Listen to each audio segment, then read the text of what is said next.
Well, the Olympics are for everybody, so we're told, and that doesn't just mean young athletes at the peak of their physical powers. The oldest Olympian here in London 2012 is by a long way the 71-year-old Japanese dressage rider Hiroshi Huketsu. He was also the oldest competitor in Beijing in 2008. Astonishingly, he first competed at an Olympics in 1964. The oldest athlete to win a medal in London so far is 37-year-old German gymnast Oksana Chusovitina, who claimed silver in the women's vault. And the second oldest athlete at the London Games is British triple jumper Yamile Yaldama, who will turn 40 next week and finish 5th in her event. All of them very young, really.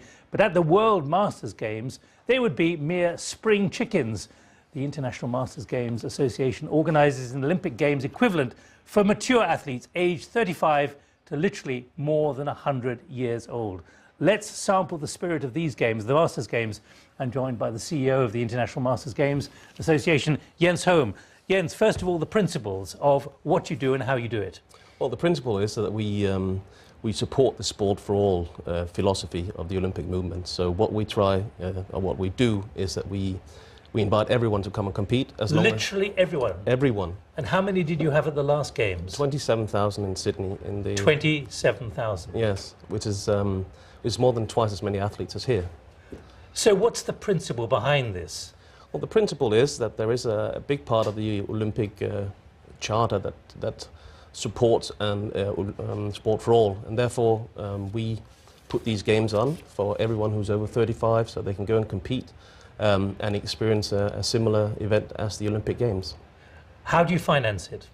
It's financed by the cities, and the athletes pay themselves to compete and for the travels and the hotel stays. So in fact it's quite a good business for the cities to put on. All right, well, let's sample two of those athletes of the 27,000, probably more next time, who are paying their own way. Kirsten King, you've told me you're 50. I am. And Pat Logan, you're in your 50s, but you're 52, really. I am. And you're both sprinters. Why are you taking part in this?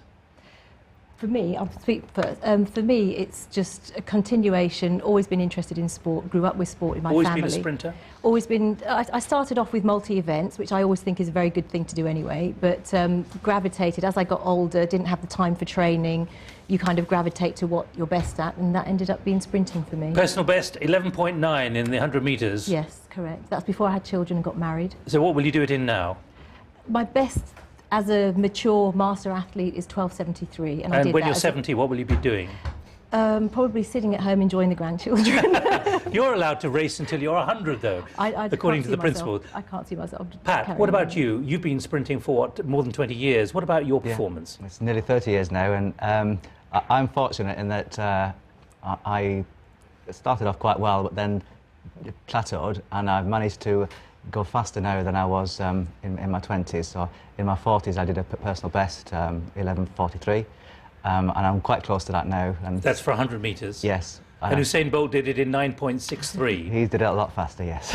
Do you imagine that you can even begin to rival that kind of speed or not? I can never get close to that, but Bolt will slow down. The average that people slow down, the sprinters slow down, is about a second every decade. So when Bolt is my age, I suspect he'll be around my speed. And what would your speed and your timing be when you're 70 or 80? I've no idea. I'm hoping to not drop off too much, but we'll have to see.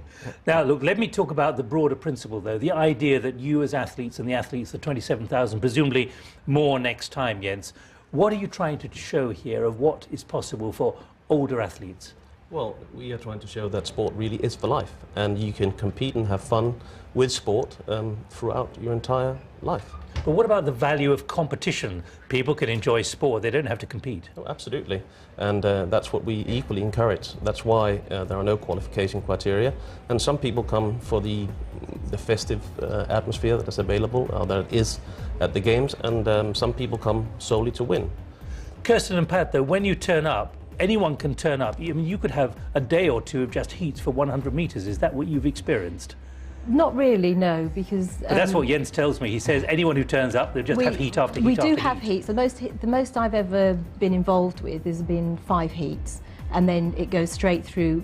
They just make the qualifications harder Pat? if you have a lot of heats. The most I've been is 4, I think. But I mean, you want to try and perform your best, and I see that as 4 opportunities to, you know, do a season's best or a lifetime best. So you look forward to those 4 heats. What about the principle, though, which I just asked Jens about the idea you can be an athlete, you can actually run, but competing as well? Why do you want to do that? Passion. Bottom line is passion. I'm really passionate about what I do, and also the belief that you can still, even at a more mature age, still run good times. I mean, the American lady who holds the record for, she's women 45-year-old category, which I've just moved out of, she's still running 12 seconds flat. So she could still compete with 20-year-olds on a national level even. Pat? Yeah, you get older, but you don't have to get old. You know, Exactly. so you want to try and maintain Is it about a that youth. state of mind? Yes, it is. It's not about winning at all or medals. It's about trying to keep your youth, really. Jens, how is this going to go in the next few years then? Could we see an explosion given the way the demographics are moving? Oh, absolutely. I mean, this is, I think the Singaporeans refer to it as the silver tsunami, which I thought was a very good word. Our events, we are adding more events now. We started with the World Masters in '85, and now we have both European and Pan American events and Winter Games, and we see the numbers grow every time. So there's definitely a great future ahead. Jens Holm, Kirsten King and Pat Logan, thanks very much indeed. Good luck to you all when you all get together with those heats. I should tell you that the Japanese horse rider, he said he'll be in Rio in 4 years' time, but he's a bit worried that his horse might be a bit too old. So that's a reflection of how determined these older sports